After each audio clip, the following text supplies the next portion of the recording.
work in the College of Pharmacy. I'm an embedded counselor, but I am the liaison from CAPS to School of Social Work. And I am an alumni of School of Social Work many, many years ago.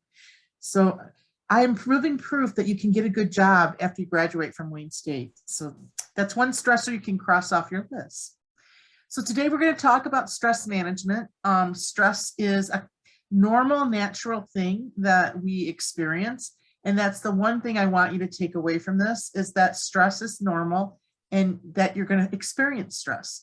But when you think about stress, what is it? What is it to you guys? Either type it in the chat or shout it out, just so we're interactive. And as I said, I can't see you guys, so you have to be interactive for me. Because I'm stressing right now. I can't see you.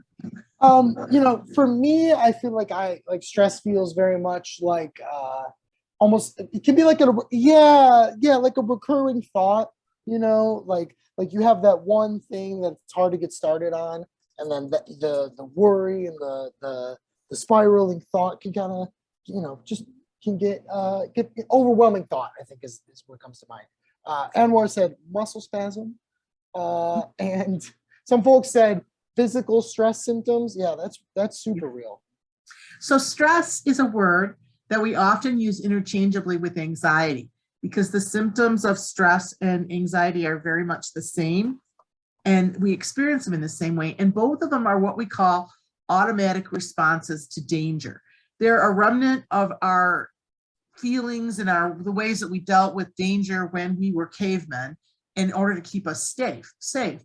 And the thing is that stress happens with good things and stress happens with bad things. Stress, like anxiety or anger, is simply telling you that something's not quite right, and maybe you need to slow down just a little and think before you act. Rather than reacting, you want to respond.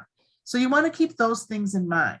But most importantly, you want to remember that it's an automatic response, and it's a physical change in your body that is perfectly natural. But we have to ask ourselves, do you have stress?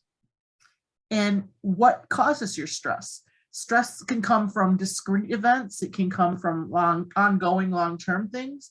It can come from the daily hassles. Like for me today, just driving from the athletics center by Henry Ford Hospital was stressful. Just having to deal with the ice on the road and scraping my windows and thinking, are my tires low? Am I going to slide through this intersection?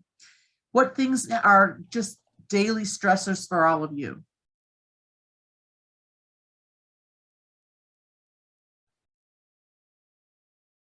Definitely MSW workload is stressful.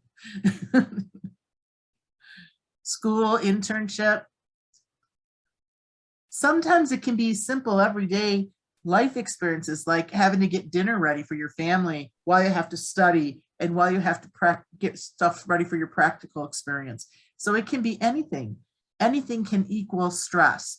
And the stress that you experience triggers a reaction in your body that kind of keeps the stress going, because our body is trying to protect us and give us the energy in order to go forward so we can deal with the stress. So stress and signs of stress affects us in 4 different ways. It affects us physically, cognitively, emotionally, and behaviorally. So usually the physical signs are the things that we see first. And physical signs are things that actually happen to your body. It might mean that you sweat. It might mean that your heart's beating, faster. It might mean that your leg is shaking. And then you start to have thoughts. And the thoughts kind of feed and make the physical things escalate. And then the thoughts and the physical things lead to an emotional response, which then leads to the choices that we make in behavior. So as you can see, stress is not just a simple thing. It happens in all 4 of these domains, and one domain builds on the other. So you can start to deal with one domain and then the other one crops up. And as humans, this happens automatically because it's part of our internal system. So now here comes the real test. Everyone cross their fingers, because my cortisol just got released in my adrenaline, because it never fails. I can never play the video the way I'm supposed to. So let me know that you can see it if it plays. And if you can hear it. Can you hear it? Yes. Cool. Good job. Hi, I'm Dr. John Kenworthing. Welcome to the short tutorial on your brain on anxiety and stress. It is essential to know how our brain responds to the stimuli which trigger an anxiety response so that you are equipped to deal appropriately with anxiety. Let me highlight the key areas of your brain that are involved, and then I will explain what happens inside the brain. The thalamus is the central hub for sights and sounds. The thalamus breaks down incoming visual cues by size, shape, and color, and auditory cues by volume and dissonance, and then signals the cortex. The cortex then gives raw sights and sounds meaning, enabling you to be conscious of what you are seeing and hearing. And I'll mention here that the prefrontal cortex is vital to turning off the anxiety response once the threat has passed. The amygdala is the emotional core of the brain, whose primary role is to trigger the fear response. Information passing through the amygdala is associated with an emotional significance. The bed nucleus of the stria terminals is particularly interesting when we discuss anxiety. While the amygdala sets off an immediate burst of fear, the BNST perpetuates the fear response, causing longer-term unease typical of anxiety. The locus coeruleus receives signals from the amygdala and initiates the classic anxiety response: rapid heartbeat, increased blood pressure, sweating, and pupil dilation. The hippocampus is your memory center, storing raw information from the senses, along with emotional baggage attached to the data by the amygdala. Now we know these key parts. What happens when we are anxious, stressed, or fearful? Anxiety, stress, and of course fear are triggered primarily through your senses. Sight and sound are first processed by the thalamus, filtering incoming cues and sent directly to the amygdala or to the cortex. Smell and touch go directly to the amygdala, bypassing the thalamus altogether. This is why smells often evoke very powerful memories or feelings. Any cues from your incoming senses that are associated with a threat in the amygdala, whether that threat is real or not, current or not, are immediately processed to trigger the fear response. This is the expressway. It happens before you consciously feel the fear. The hypothalamus and pituitary gland cause the adrenal glands to pump out high levels of the stress hormone cortisol. Too much cortisol short-circuits the cells of the hippocampus, making it difficult to organize the memory of a trauma or a stressful experience. Memories lose context and become fragmented. The body's sympathetic nervous system shifts into overdrive, causing the heart to beat faster, blood pressure to rise, and lungs to hyperventilate. Perspiration increases and the skin's nerve endings tingle, causing goosebumps. Your senses become hyper-alert, freezing you momentarily as you drink in every detail.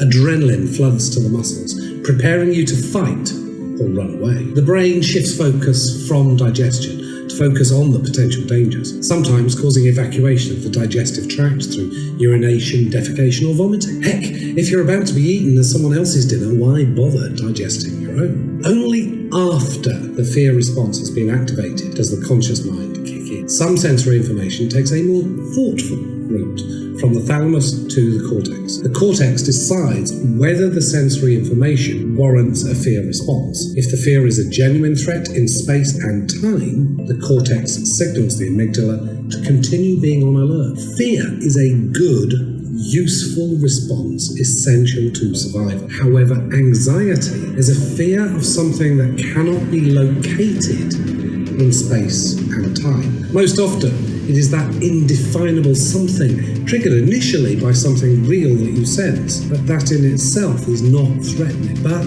it is associated with a fearful memory. And the bed nucleus of the stria terminals perpetuate that fear response. Anxiety is a real fear response for the individual feeling anxious, and anxiety can be debilitating for the sufferer. Now that you know how anxiety happens in your brain, we can pay attention to how we can deliberately use our prefrontal cortex to turn off an inappropriate anxiety response once a threat has passed.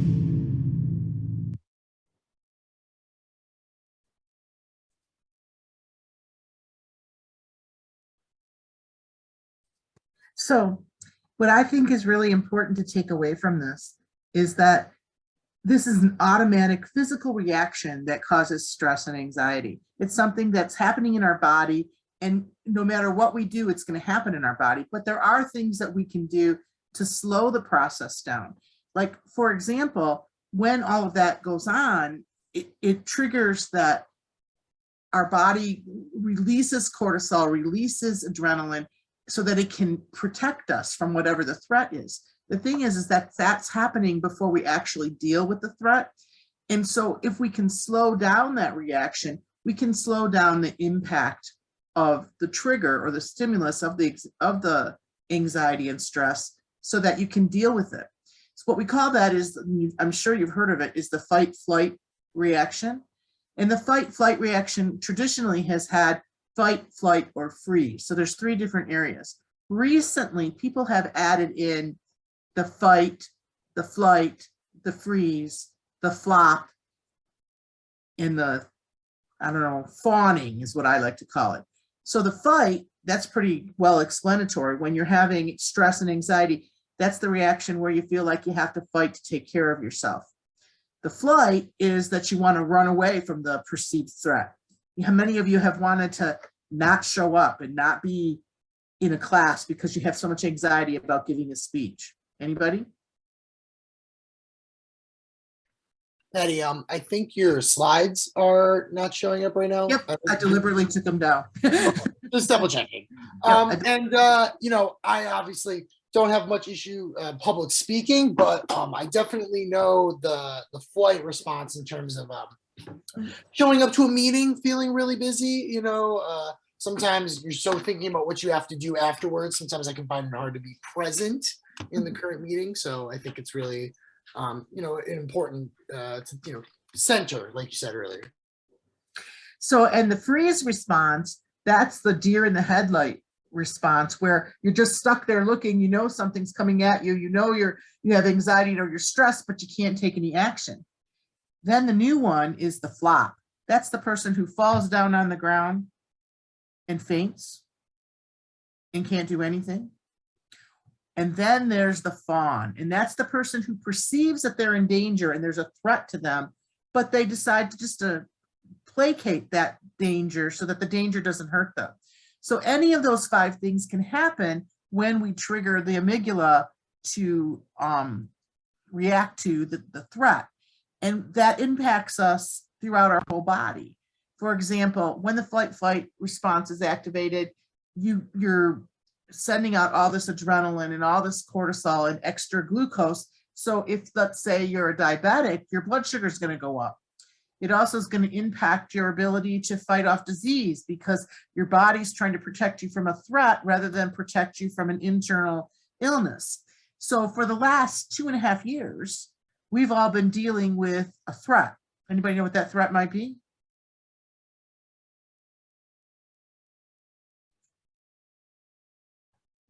Someone wrote COVID, yeah. Yep, COVID. Or for me, it's working on Zoom.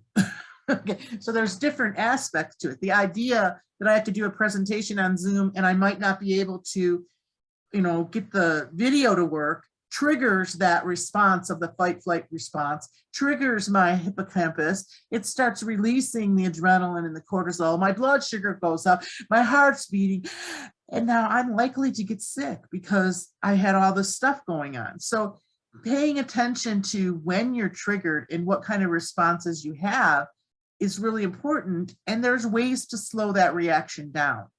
And those are some of the things that we're going to learn about today. But in order to learn about that, we have to think about what are the things that trigger us? What are the physical symptoms? So I have a list of some things that are here. Does anybody have any other physical things that happen to them that aren't on the list? So things that can happen physically to you is that you get the chills, you shake, you might be extra thirsty, just feel tired, even though you had a good night's sleep. Your hippocampus is activated and the fight flight syndrome is there. So now you're starting to create more gastric juices. So it's really common that you get nausea. When we have a stress response, we tend to not breathe. And so people faint. A lot of people get twitches or what I call the leg shake. I was just with the golf team earlier this afternoon, and they were explaining that when they're on the golf course and it's before it's their turn to putt, that quite often the one guy said his leg will shake. And that's a common thing, that you get a twitch and you're twitching or your leg is shaking. There's weakness, chest pain, headaches, A lot of people grind their teeth or clench their jaw, and that causes an ache. So all these physical signs are the physical signs that all of us could experience all of them. We might experience only one of them, but most of us have a common one that is our thing that we know for us, that we're starting to get anxious or that we're experiencing stress. For me, I start to clench my teeth and I will run my tongue over my lip until I get a blister. What is the first thing that happens for all of you?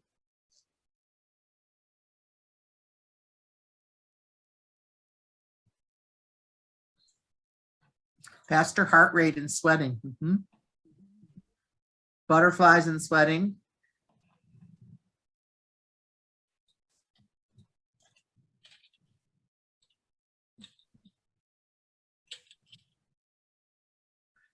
Throat and chest feels tight. Yep, that happens too, because you're not pulling in enough oxygen and your body's trying to protect itself, so it tightens up all those muscles.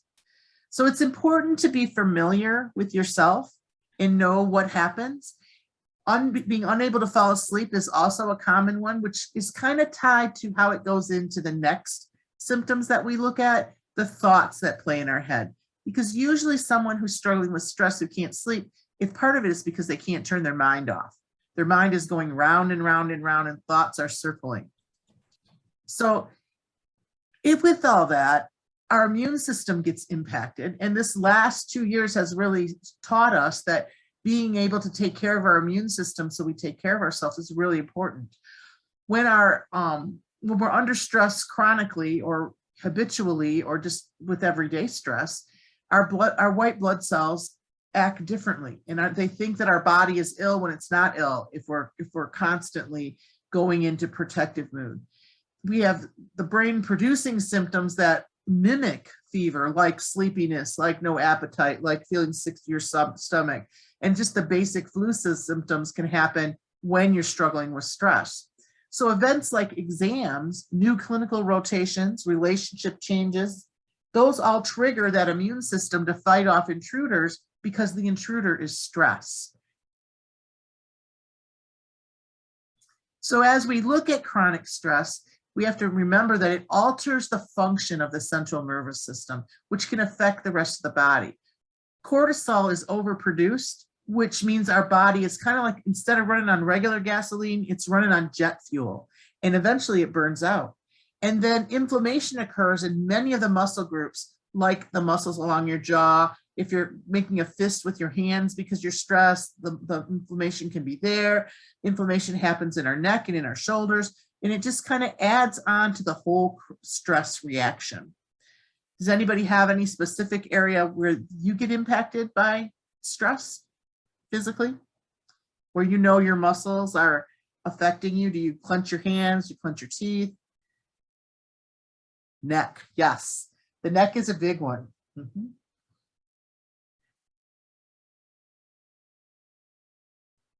So we're gonna look at another video, and this video is gonna show us how stress can make us sick and why it's so important to take care of yourself when you know that you have stressful things coming up. So everybody cross your fingers again, because my adrenaline is gone and I'm releasing a whole lot more cortisol, because who knows if this will actually work.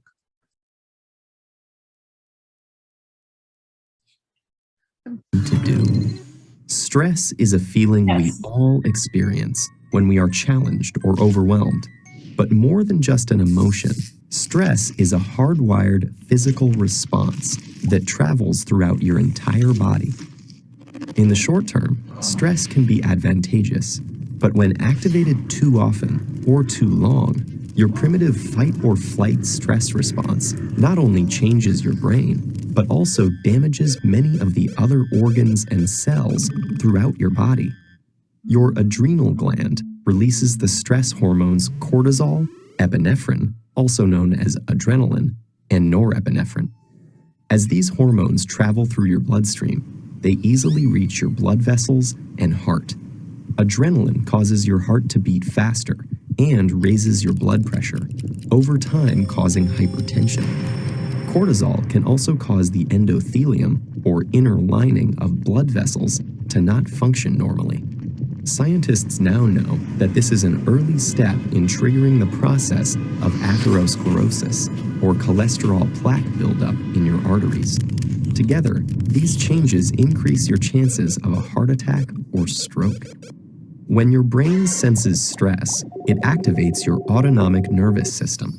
Through this network of nerve connections, your big brain communicates stress to your enteric or intestinal nervous system. Besides causing butterflies in your stomach, this brain-gut connection can disturb the natural rhythmic contractions that move food through your gut, leading to irritable bowel syndrome, and can increase your gut sensitivity to acid, making you more likely to feel heartburn. Via the gut's nervous system, stress can also change the composition and function of your gut bacteria, which may affect your digestive and overall health. Speaking of digestion, does chronic stress affect your waistline? Well, yes. Cortisol can increase your appetite. It tells your body to replenish your energy stores with energy-dense foods and carbs, causing you to crave comfort foods. High levels of cortisol can also cause you to put on those extra calories as visceral or deep belly fat.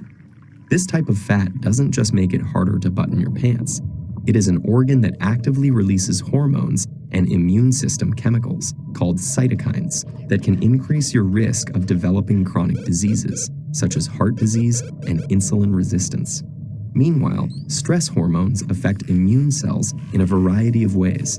Initially, they help prepare to fight invaders and heal after injury, but chronic stress can dampen the function of some immune cells, make you more susceptible to infections, and slow the rate you heal.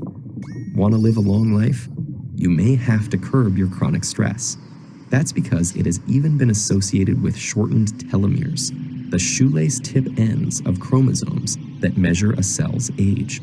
Telomeres cap chromosomes to allow DNA to get copied every time a cell divides without damaging the cell's genetic code.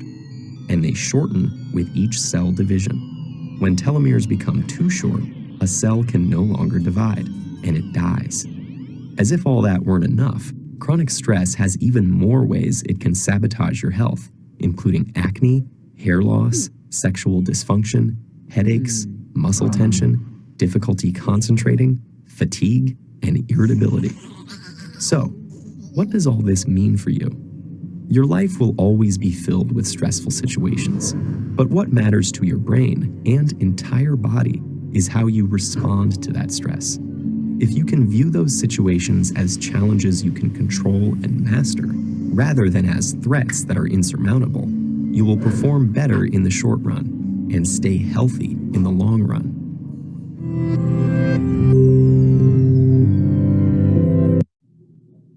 So as you can see, paying attention to our stress and what our stress does to our body is really important. And it's important that we develop skills to deal with the stress so that we can minimize how it impacts our body.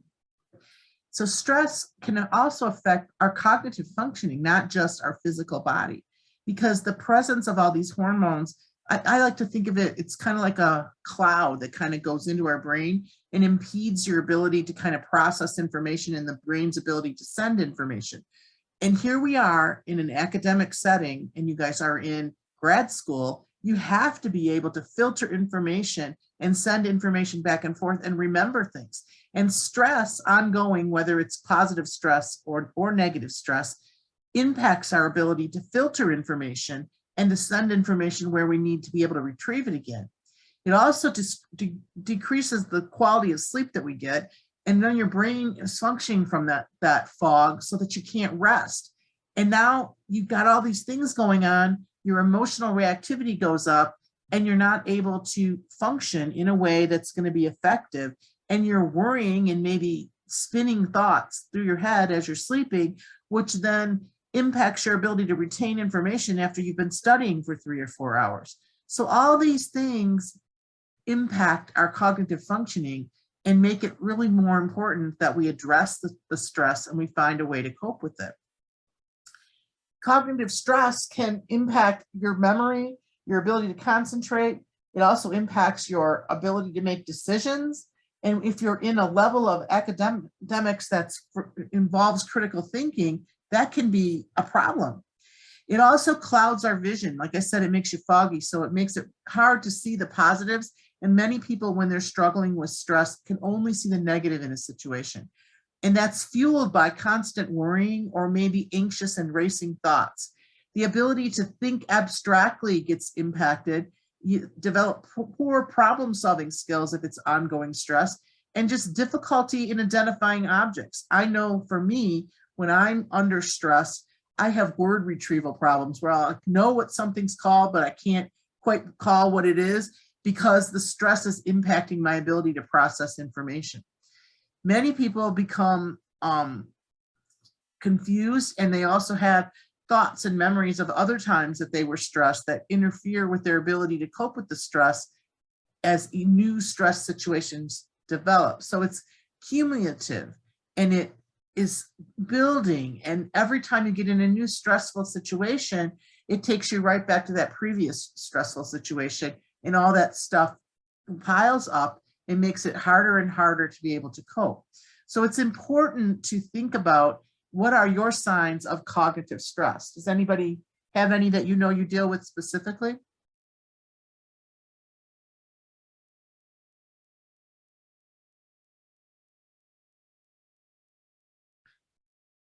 Usually the most common one is people have what we call racing or anxious thoughts. Anybody have any other stuff?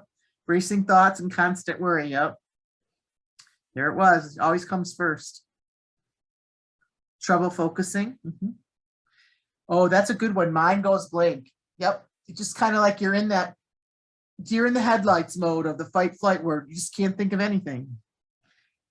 Absolutely. You get super fatigued because all of that adrenaline and cortisol is pumping through your body. So your body's running on that high octane gasoline fuel, and yet you get fatigued, even though you might have had a good night's sleep or not really done anything physical. You're just tired. It's because your body is running at a higher speed.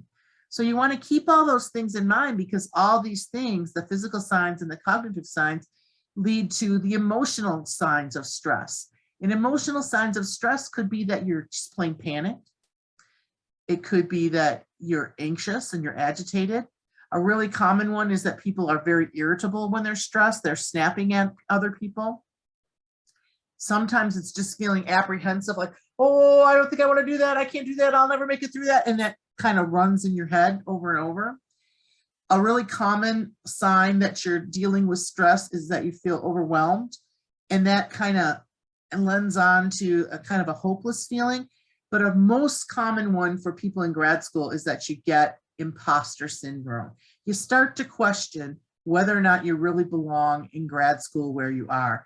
The thing is that's an emotional sign that you're experiencing stress. There's no facts to back up that you shouldn't be here. You applied, you got in, you were selected. There are many people who don't. So you're where you're supposed to be, but the stress is making you question whether or not you're actually where you need to be.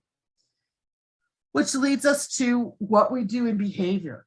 So behavioral signs that you're under stress are many, but basically they're a change in what's different. And it's a change that's lasting more than a day or two. It's going onward.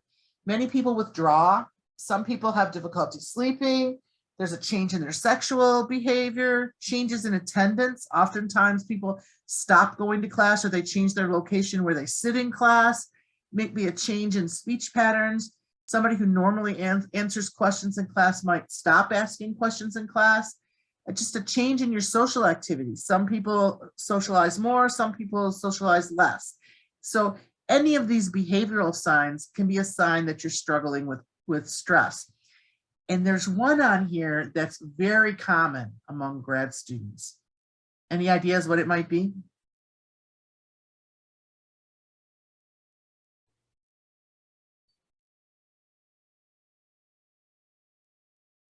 And this particular behavioral sign, yep, procrastination.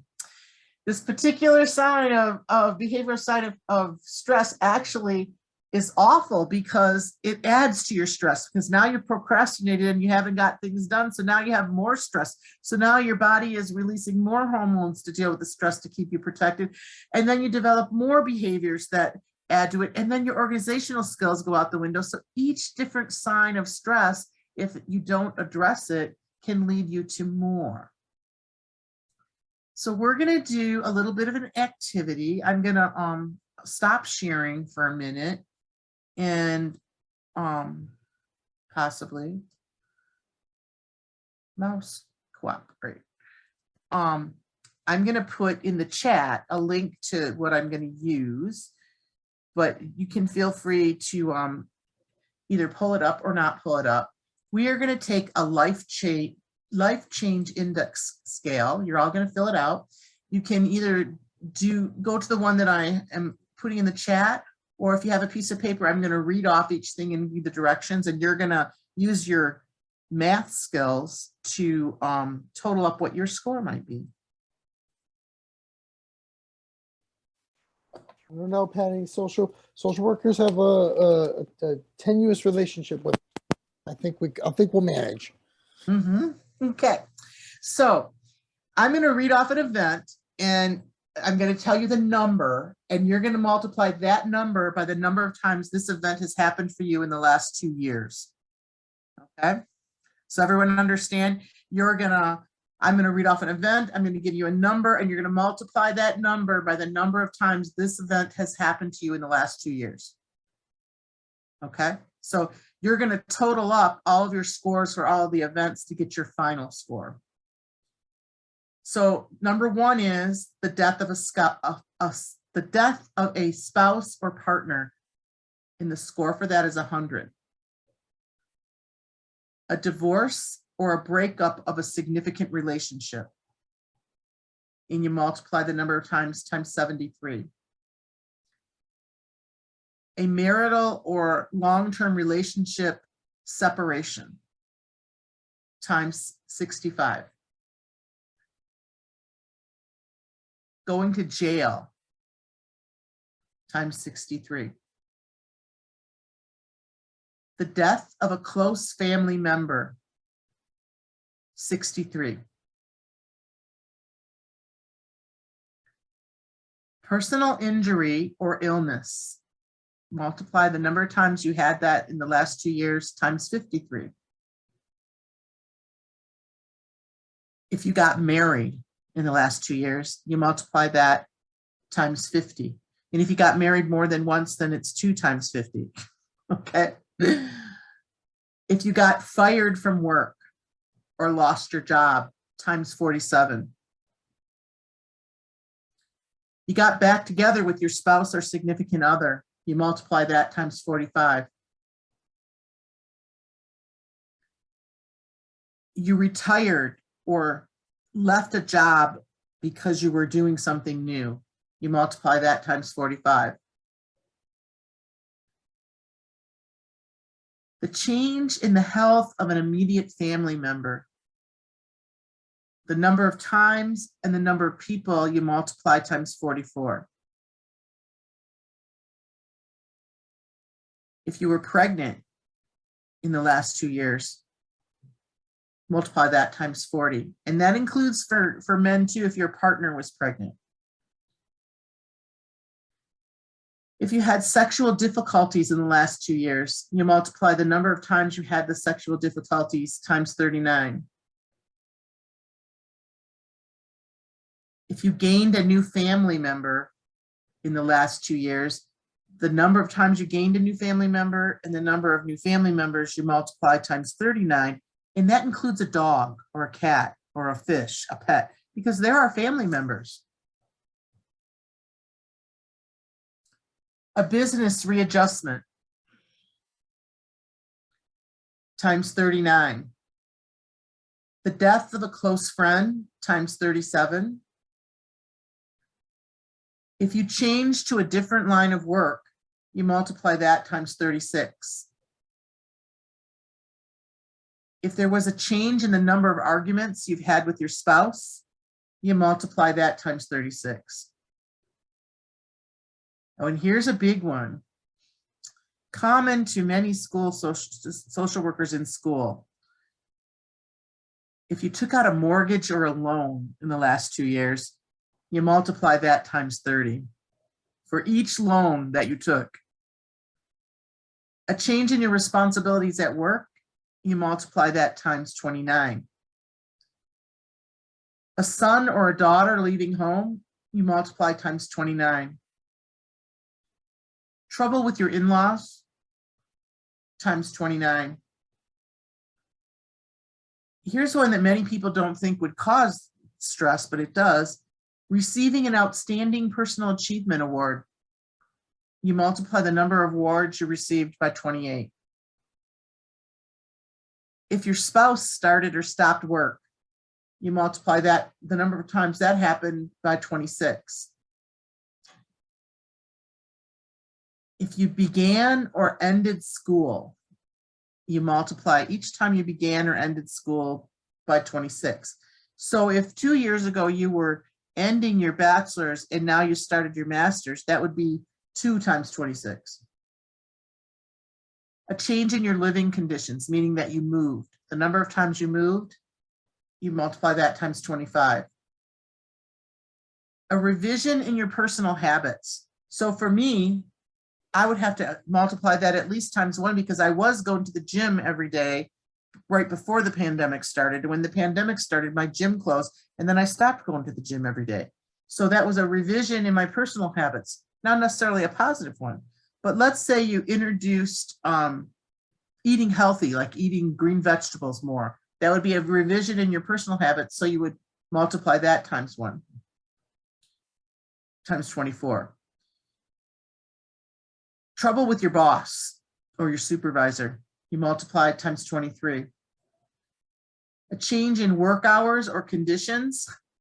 And I'm emphasizing the conditions because we were just talking about this when we got on, that are we remote? Are we not remote? Are we in the office? Are we not in the office? So every time that changes, we have to multiply that times 20. So in the last 2 years, I can think of at least 6 times 20 that I have to add there. A change in residence times 20, a change in schools times 20, a change in your recreation activities times 19, a change in your church activities times 19. So in the last 2 years, many people stopped being able to go to church face to face and then started up again. So that would be 2 changes in church activities. A change in social activities times 19, a change in your sleep habits times 16, a change in the number of your family get-togethers times 15. So we all would score on that one because we went from don't go outside of your house, only immediate family, to you could do more. So it would change a lot. A change in your eating habits times 15. If you went on vacation times 13. Holidays approaching times 12. A minor violation with the law, like a parking ticket, times 11. So total up all your numbers. Use your math skills, your critical thinking math skills. And here's my question. Does anybody have less than 149?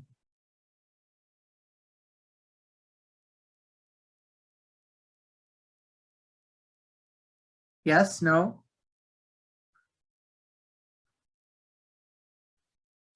Nope. Anybody have less than 299?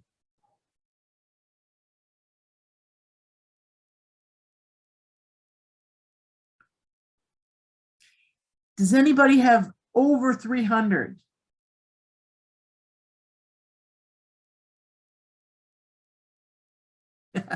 Okay, so I definitely had over 300. So, you know, I can empathize with that.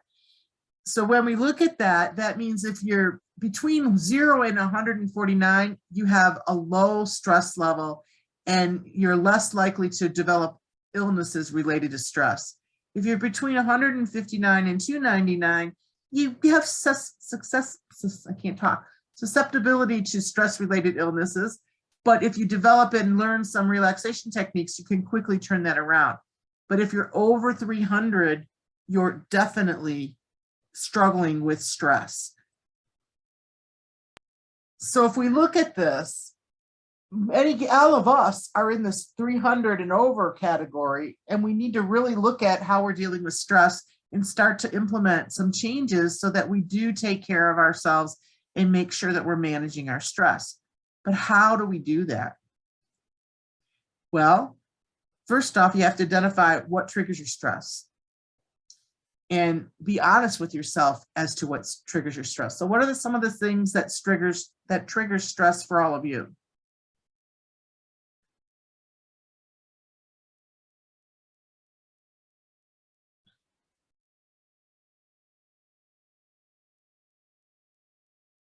I can't see the chat, so you'll have to read it out for me. Oh, it's back. Here it is. Upcoming deadline, someone wrote. That's a funny one, upcoming deadlines, because most people want deadlines, and at the same time, the deadlines themselves trigger the stress. Snowstorms, absolutely. Having too many meetings in one day. So identifying triggers is really important. And some of these triggers we can control, other ones we can't. So you have to be able to identify too, what things are within your circle of control and what things are outside your circle of control. So maintaining a healthy lifestyle and planning ahead and setting realistic goals are really important things so that you can cope with the stress as it goes along. And identifying something that you can do just in your everyday movement is really important, because it's true, grad school is really hard and it creates a whole lot of stress. And if on top of that, you're taking care of family, it becomes even harder. And then if you have school-age children, even harder, because you're all sharing the same space and trying to be on the internet for those Zoom meetings. And then the next week you're not on the internet with the Zoom meetings, and then you have to be again. And things are constantly changing, adding to our stress right now. So self-care that gets reduced when we experience stress is actually the things that we want to do the most. And they're the things that we can control. Being able to get adequate sleep. And adequate sleep doesn't mean that you have to sleep a solid 8 hours. It means that when you wake up from sleep, you feel rested. The sleep cycle is actually 4 hours long. So when you relax, you want to get at least a nap of 20 minutes or less, or go a whole 4 hours. And the reason for that is that you want to make sure that you get REM sleep. So adequate sleep would be being able to sleep for 4 hours at a time so that your body gets fully rested. Balanced eating is not a diet of a coffee from Starbucks and a bag of chips. Unfortunately, that does not cover all of the food groups. As much as that tastes really good, you want to make sure you eat balanced, that you're eating fruits and vegetables. And you want to remember, if you remember back in the earlier videos, it said that the stress reaction triggers our need to eat high calorie foods so that we have energy, but you want to eat balanced. And so when you're experiencing stress, it's really important to eat fruits and vegetables and protein. And you always want to pair it with protein, because the protein slows the burn, and then your eating is more balanced, and you're not going to put on the pounds that you would if you're just eating the high carbs. Although I have to admit, a nice warm piece of bread that's just baked out of the oven is a good thing. It does taste good, and it does, kind of make you feel good inside. Or a big pot of mashed potatoes and gravy. Those things, they do taste good. And you want to remember to eat balanced and to eat the fruits and vegetables and protein. One of the things that's reduced when we're experiencing stress is we tend to not drink as much water or hydrate as well. So that's one of the things that you want to put into your self-care plan to take care of yourself, is to make sure you're drinking enough fluids. And unfortunately, caffeine does not hydrate you. It dehydrates you. You just got to keep that in mind. Exercise is another important thing to do when you're experiencing stress, and it doesn't have to be big exercise. It can be small little things like standing up and making sure you take a stretch, going for a walk around the building in between classes, just being outside. Or as I like to say on, I'm binge watching Grey's Anatomy right now, and having a dance-a-thon, dancing to music. That's exercise, and that can get you through it. And always you want to check for physical illness and treat physical illness. So those are all things that you can do that get impacted by stress that you can take care of right then. So we want to reduce our stress, and we want to make sure that we're doing things to reduce it. So here's another little video that's going to help us with that. Look, I'm 3 for 3. Scientific methods to deal with stress and anxiety.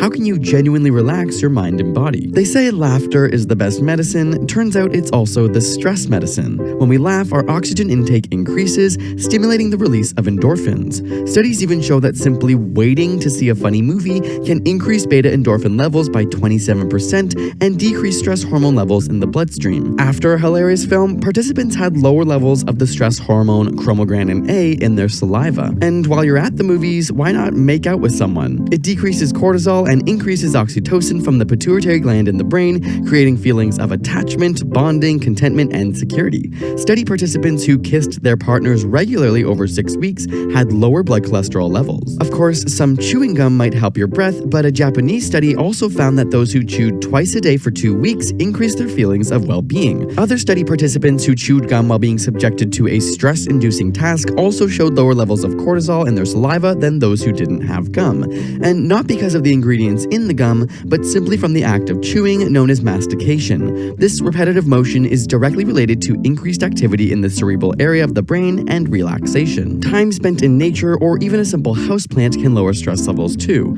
In 1982, the Japanese government started a Shinrin-yoku, or forest bathing campaign, promoting the benefits of spending time in the forest for this purpose. In just one short visit to the forest, cortisol levels, heart rate, and blood pressure have all been shown to decrease. Even hospital patients who have a view of nature tend to have better pain tolerance and faster recovery rates compared to those who faced only a blank wall. Speaking of leaves, even though relaxation from tea may simply be a placebo, it turns out that the anticipation of a ritual linked with relaxing emotions may very well be a self-fulfilling prophecy.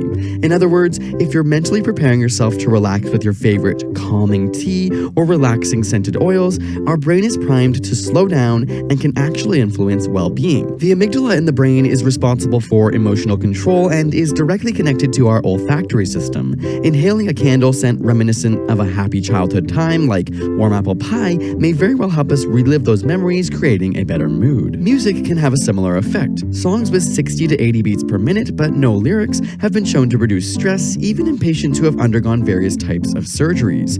And if you can get or be near a pet, do it. Having a dog correlates to lower scores on anxiety tests, 12% compared to 21% for those without one. And being in the presence of a friendly dog has been shown to lower cortisol levels and increase oxytocin. Finally, some people relax and focus by fidgeting, which is why we made another video on fidget spinners, the new toy craze, and whether or not they actually work. Head over to that video by clicking the screen or using the link in the description. And subscribe for more weekly science videos every Thursday.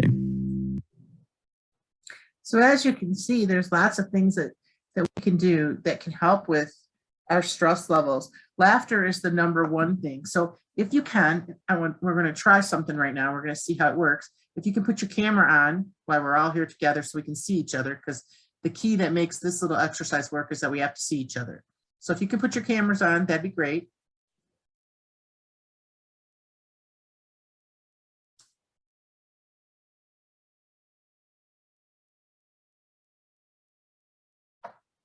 So we're gonna start with Andre's gonna laugh, and then I'm gonna laugh, and then Anwar's gonna laugh, and basically we're all gonna laugh, and we're just laughing. So he's smiling. And laugh out loud, because part of this is you have to laugh out loud. Laugh out loud. And it already worked. Everyone is smiling. So we all just slowed the release of cortisol in our system, and we all just triggered, this stress is not so bad. We can laugh about it. So laughter is a really powerful thing, and you can do this laughter exercise with each other, it's really fun to do with kids, where you just laugh. Okay, let's laugh. Let's just laugh out loud. And they laugh. And before you know it, everyone starts laughing. I recently did this exercise with a group of pharmacy students, and you know how pharmacists are just really uptight. And I said, okay, we're gonna laugh now. And then they were like, what are we laughing at? I'm like, no, you're just gonna laugh. Just practice laughing. And before that, we knew it, the whole room of 95 pharmacy students were laughing out loud. So let's laugh. Everybody laugh out loud. You got to put your mic on because we have to hear it.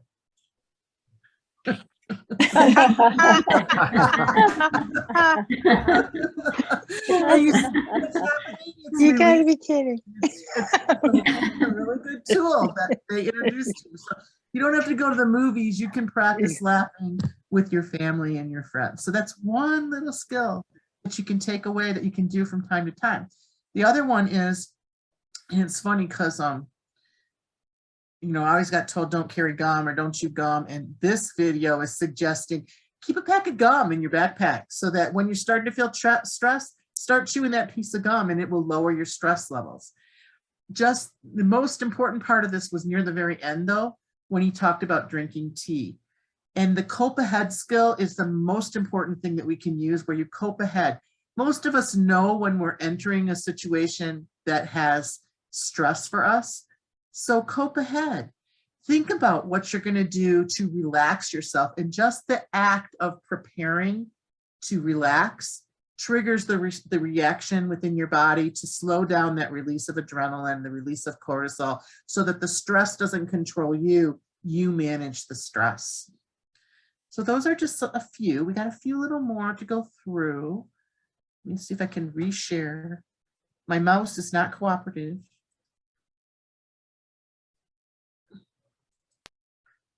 So as we go through, I mean, some of the important things are that you want to change your outlook. And as social workers, we're really powerful because where the rest of the people are arguing about whether the class is half full or half empty, we social workers, we realize that the glass is refillable. And that's a skill that we can use to manage our stress. That when our glass is getting empty, we can always refill it up and we have a positive attitude. And taking that positive attitude forward is going to help you build a stress program that you know will work for you, because you can always try something new. Using a gratitude journal is another way. A gratitude journal is a way of recognizing what's going right in the world. Constantly scanning the environment. How and why to start a gratitude journal. Now, I can say from personal experience that learning how to cultivate more gratitude in your life is a very powerful way of creating a happier, healthier, more vibrant life. And there's a lot of research that has proven that practicing gratitude can significantly improve both our physical and our psychological health. So there's a lot of reasons to consider starting this practice. See, here's the thing about our brains. When we allow our brains to run on default mode, most of us tend to lean towards a little bit more negative thinking over positive thinking, right? And that is for very good reason. Our brains are actually designed for survival. So the brain is constantly scanning the environment for problems and for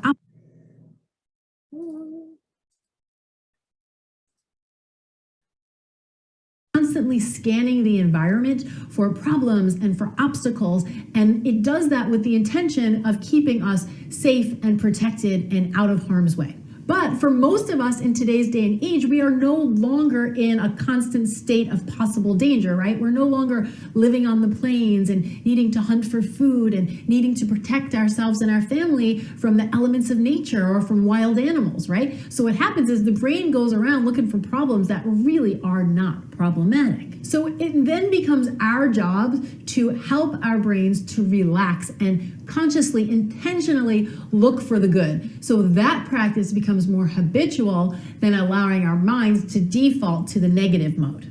Make sense? We actually have a sign right in our kitchen that says, find the good. And I love that sign because I feel like we can all use the reminder about 75 times a day. Think of your brain kind of like a Google search engine. Whatever you enter, it goes looking for, right? So if you enter into your mind that you're worrying about something or there's a problem or you're looking for the negative, your mind goes to work all throughout the day seeking evidence to prove that true for you. It's like your servant, right? But the opposite is true as well. If you intentionally look for the good, if you look towards a solution, if you look for the upside, if you enter that programming in, then your mind works for you in that direction as well. It starts to look for the good things throughout the day, right? So it's kind of like a snowball effect, and you really have to ask yourself, what direction do I want my momentum moving in, right? Do I want to be feeding the negative, or do I want to be building up the positive? So we clearly have lots of good reason to begin a journaling practice, but how exactly do you do it? Well, my friends, it's actually a lot easier than you might think, and I'm going to share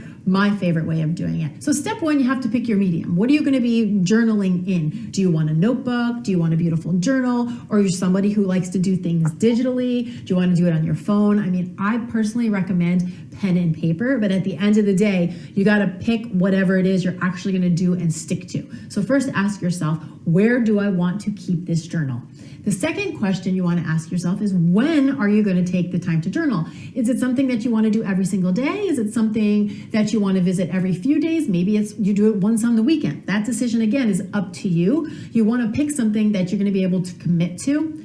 Personally, yet again, because I always have to give you my opinion, I think doing it first thing in the morning is ideal, and creating a little ritual around it, right? So I like to wake up, I pour my coffee, I light a candle, and all it takes is 5 or 10 minutes of actual journaling. So I find doing it first thing in the morning is a really great way to set yourself up in a positive headspace and feeling ready for the day. Then for the actual journaling exercise, a lot of people recommend just writing down 5 things that you're grateful for and doing that every time you sit down to journal. My struggle with that has been that I find when I'm doing like a list of 5 things that it doesn't necessarily shift me into the feeling of gratitude, right? It's kind of more like I'm up in my head writing things down, right? But we really want to shift the way we feel, right? Because when you're actually in the state of gratitude, you cannot be in a negative or doubtful state at the same time, right? So we don't want to just be in our heads. We want to drop down into the body. And I find the best way to do this is to list one thing you're grateful for,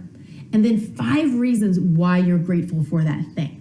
Having to think of 5 reasons for why you're grateful for something really gets you thinking, and it really makes you feel grateful. That is my personal experience. And this could be something as simple as like, I am grateful for my thumb. I'm serious, guys. Write down 5 reasons why you're grateful for your thumb, and you will be shocked at how much you can shift your perception around something you don't normally think about, right? Another great prompt for journaling is to think of something that you have or that you use on a regular basis, and then take a moment to consider not having that thing. That will also shift you into gratitude very quickly, like running water, right? It's like these things that we truly take for granted, and just pause for a moment and think, if I didn't have it, how different my life would be. And then you can quickly start to think of reasons why you are grateful to have it. What you're going to start to see is when you start a gratitude journal, when you start that practice, that you start to create a habit of looking for good things, right? You're training your mind on where to focus. And that really can create a much happier, more relaxed feeling for yourself. So it's a really, really powerful thing to do. And you can certainly stop right there. But what I like to do in the morning is I start with my gratitude journal. And then once I'm in that good feeling state, then I think about my day. And then I ask myself, you know, what would make today amazing? What would make today a really good day? And I jot that down for myself. Sometimes those are things I want to do, and sometimes it's a way that I want to show up. So there's no really right or wrong way of doing it, but it's a nice way to get a visual on how you want the day to go. And then finally, the last thing I like to do is write down the words now and next. This is the little trick that keeps me from getting overwhelmed. I just remind myself that the only thing I need to know right now is what is the next right decision, right? What's in front of me and what's my next move. I find this really helps me to kind of think about the day and plan out the day and have a bit of an action plan without getting into feeling overwhelmed, right? And having that gratitude state to kick all of this off is super duper helpful. So that is my whole journal routine. But what this video was really supposed to be focusing on is the gratitude portion of it. So I hope that this gave a little bit of clarity, a little bit of incentive. I'm really curious to know, do you already have a gratitude practice, and or are you thinking of starting one? If you do have one, how do you approach it? I would love to hear what works for you. So basically the gratitude journal is something you can do on your own. The thing is that whatever you're doing, you want to make sure that you're practicing it and you're doing it on the regular. Whether it's breathing or doing a journal or exercising, you want to have a practice. Just like when someone learns how to play basketball, they have to practice. We have to practice to manage our stress. Here, okay. So I'm trying to reshare. So you can see it now, correct? Yes. No, we're seeing your page that says Zoom launch Zoom. So I don't think you have the right. Next tab over. It's not going to cooperate now. See, I had 3 videos play with no problem. How about now? There you go. Perfect. So you want to make sure that you're practicing and you're taking care of yourself, and you want to make sure that you are aware of what you're doing. How many hours do you sleep? How many hours do you study? How much time you take to eat? Eating is a time when you can combat stress by just taking a moment to eat and actually only eat when you eat and just enjoying the fact that you're eating. Do you go to class or do you just read the things? Being in class is a way to reduce stress because you interact with other people. So it's really important that you're there in class. And one of the things that most of us have become shy about is actually being on camera. Is like being in class. You're physically there when you're on camera. So as much as you can when you're in Zoom meetings, you should try and be visual and be on camera. When you're at placement or your clinical rotations, what are you doing to balance your time? Are you making sure you take your breaks? Are you making sure you go to lunch? Those are things that are small that you can do that will help balance your time and make sure that you're dealing with your stress. And make sure you have fun, see your friends, socialize. So is that we have time wasters. The phone, internet, television, Netflix, socializing, procrastination, these are all time wasters. So making sure that you have some things in there that are you taking care of yourself and having fun, but watching a show for an entire day is not a way to reduce your stress. It's only going to add to your stress. So be aware of what your pattern of binge watching is, or your pattern of procrastination, or avoiding what you need to do, because that will add to your stress. Another thing that's recommended is only check your email a couple of times a day. Don't be looking at it all day long. Set up a time, an appointment in your appointment book that's email time. That's what you're going to do during that time, and that will reduce some of the stress that you have around emails. Most importantly, you want to breathe. And my favorite breathing exercise is called the 5-5-5 method. So the 5-5-5 method, you breathe in for a count of 5, you hold it for a count of 5, and you blow out for a count of 5. The slower that you do the 5-5-5 method, the more oxygen that you pull in, and the more it reduces the stress reaction. So let's try that together right now. Everybody get a comfortable position. And you're going to breathe in through your nose for a count of 5. Then you're going to hold it for a count of 5. And then you're going to blow out through your mouth for a count of 5. And one of the things I want you to remember is that you want to breathe from your diaphragm, because you don't want to breathe from your upper chest, because then you hyperventilate. So let's try this. Everybody breathe in through your nose.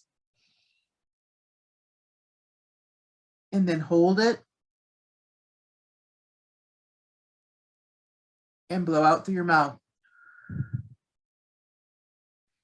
Now this time when you breathe in through your nose, I want you to bring your shoulders all the way up to your ears and hold it. And then when you blow out, you're going to slowly lower your shoulders. So everybody breathe in. Crunch those shoulders up to your ears and hold it. And then when you blow out, slowly lower your shoulders. And for those of us who carry our stress in our neck and our shoulders, you should feel an immediate release from that particular one. And that's something you can do right before you go to something important. You can do while you're waiting. It's one that's easily done anywhere. But the key is that you got to practice. You have to choose to do stress relievers and practice them, practice them, practice them. And then you want to set some goals in planning and how you set the goals.